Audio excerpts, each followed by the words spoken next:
Welcome everyone to the Tethys Shipyard's mechanical warfare, a terrestrial warfare division, where we cover the vehicles that are used in various conflicts on the ground, or even just civilian use ground vehicles. I am Takeshi Yamato, the Yard Master, joining our host, the Housecoat Gamer. Yo. We're starting with We're starting with Star Wars, and we're starting with the Galactic Republic All-Terrain Tactical Enforcer, also known as the ATTE. Or, I more figured, accurately, as far as I'm concerned, an over-engineered, overcomplicated piece of crap. yeah, I figured we'd get this out of the way first because Ron hates this bloody thing. I hate walkers in general. Yes, I take the controversial opinion that legged units suck. And not without good reason. How many overly complicated parts are there? Not only that, well, Form up. look how slow that is. I copy. Yeah, A regular Securing sprinting infantryman could keep up with this bloody thing. So, the ridiculous claims of walkers like these being able to get up to 90 miles per hour for crap like the ATST? I'm sorry. Bullshit. yeah. But back to the lore of this ridiculous thing. The ATE was designed by Rohantha Heavy Engineering as a heavy assault unit for the Grand Army of the Republic. Erroneously referred to as a tank, not the first nor the last time somebody was stupid enough to do that. The vehicle was used quite often as an assault vehicle, despite the fact that it has a number of glaring weaknesses, most notably the legs. This thing is an engineering nightmare.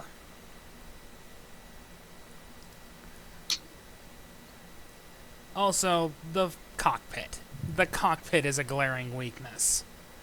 Instead of enclosing it in a thick armor plate, it is completely and totally exposed. You know, instead of a nice little camera and a screen to watch out of, they have a giant screen. They have a giant Window. They have a giant transparent steel opening. Yeah. Quality engineering at its finest, people. Lucasfilm really needs to start learning how actual armored vehicles work. Rule of cool is dumb. Yeah. And even the all-terrain armored transports used by the Galactic Empire. Those are even worse. Yeah, they're hot. They only have 4 legs, so they're less stable. They're much taller, so they're less stable. The only advantage they have is that the window, while still a window, is much narrower vertically, even if it's wider horizontally. Regardless, these craft served quite well and were wasted prodigiously by the GAR during the 4 years of the Clone Wars. Gee, I wonder why. Could it be the fact that the giant window was a massive weak point? Not to mention the legs. Good lord, this is why I prefer conventional armored vehicles. Yeah. Hell, I'll even take repulsor craft over this. I'm going in. Regardless, it is still rather heavily armed with a number of heavy blaster cannons and a mass driver. Not quite a railgun, but it's a step in the right direction as far as I'm concerned. So, now that I'm done ripping this thing apart, Yeah. Why don't we get to statting it? Yeah. I think it's small enough that we can still use the small craft rules like the Lower Decks campaign guide suggests for ground vehicles. Though I would use runabout systems for it as opposed to shuttles or pods. Agreed. As much as I hate the damn thing, it does have one substantial advantage. The big mass driver. Yeah. I mean, yes, it did fail to kill Obi-Wan Kenobi during Episode 3, but I don't particularly care. It's a step in the right direction because it's a giant kinetic energy weapon. Yup. Not enough of those in Star Wars, if you For the ask me. Republic. Yup. So, we're doing the standard 2250s start equivalent stat pool. Understood, sir. And for runabout, that's 29 as of 22. That's 29 plus 5, so that's 34 points.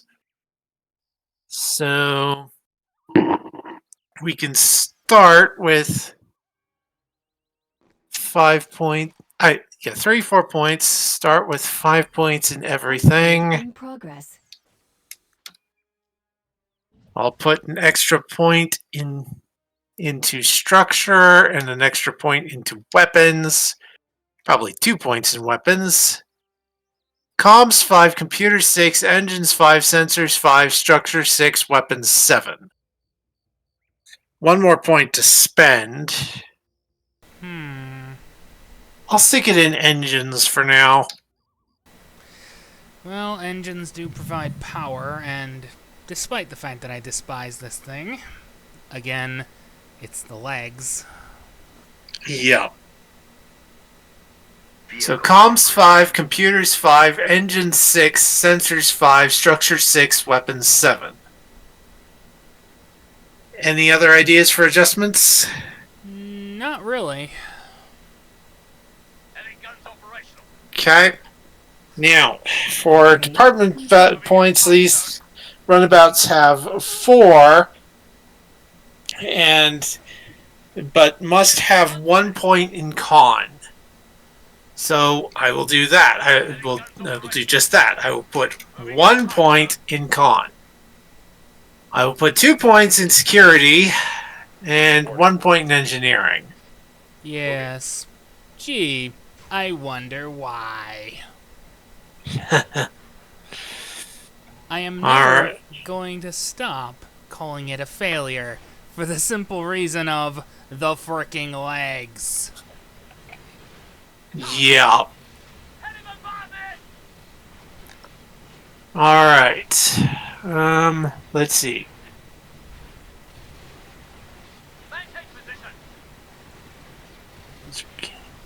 Let's Upgrade complete. laser cannons. Copy. Get the stat profile for laser cannons copied over. Unit destroyed. Okay. Unit destroyed.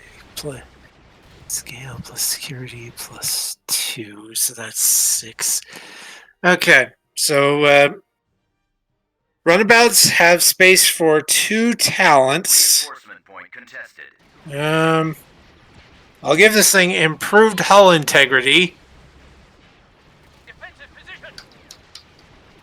We've lost a landing zone. Improved hull integrity and fast targeting systems. Definitely gonna need that. Base is under attack. Alright. Heavy blaster cannons will be essentially the same as laser cannons, so scale plus security plus 2 is for challenge dice, close range, and vicious 1 for weapon quality. Who dares win? So for this thing, it's Ready when scale 2 plus security 2 plus 2 is 6. Mass driver. Kinetic. Scale plus security. Let's see. Well, first we should probably figure out Destroyed. what our delivery method is. Unit destroyed. Do we delivery method equivalent? Cannons are close range and +2. Banks are +1 and medium range. Arrays probably wouldn't work for a cannon weapon. And lance weapons are long range with +3 and a difficulty increase of 2. Well, these things are relatively short-ranged. And here's the ultimate example of somebody screwing up. And I don't mean me, I mean Lucasfilm. Does this look like a tank to you? No, it does not. So I'll go with cannons still. Yeah, it's a So- relatively short-range weapon system. 6 close range. Standing by. And let's see. And scale 2. Ready to go. Defensive position. Power. Reporting. Okay. Resistance 2. Power 3. Destroyed. Fine job.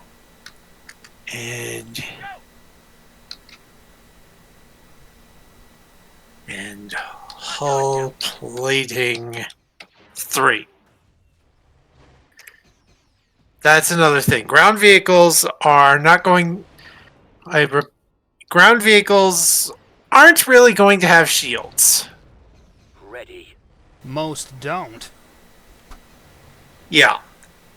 So, well, for the TIE fighters, we had a rule for that. We're just not set. We're just going to leave that blank because any ground, unless specifically stated, a ground vehicle is going to have shields. Is going to not have shields. Lock and load. And speaking of descriptor traits, Galactic Republic ground vehicle Yes, sir. Walker. Let's move. That's what I'm going. That's going to be a specific label for anything that plods around on the ground on multiple legs. At least 2. Usually Yes, more. Like many of the walkers we're going to be showcasing, much against my will. I Oh, hate walkers. yeah. I mean, for mecha, you can sort of. Unit in production. I know. For the high speeds thing, for mecha, you can sort of Constructing. see them doing high speeds because, well, they're emulating human movement patterns, and and if a human at a running pace can put up a pretty good clip, Maximum unit capacity.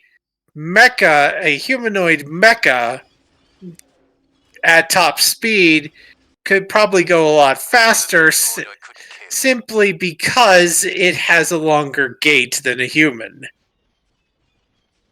Yeah, but then the laws of inertia come in, and of course material sciences. Do you know how easy steel is to bend and damage? I'm going Not in. even titanium can hold up to that. I'm sorry. Right. I'm on. Now, if you excuse me, I need to get rid of this walker. In more ways than one. Artillery online. On my way. Right. I bloody hate. I freaking Set hate up your the shots. AT. The all-terrain The- Right away, sir. series. Over here, man. Hey, Droid Army, you mind killing me? We're Killing in. this thing? I'll take care of it, sir. Something? Uh.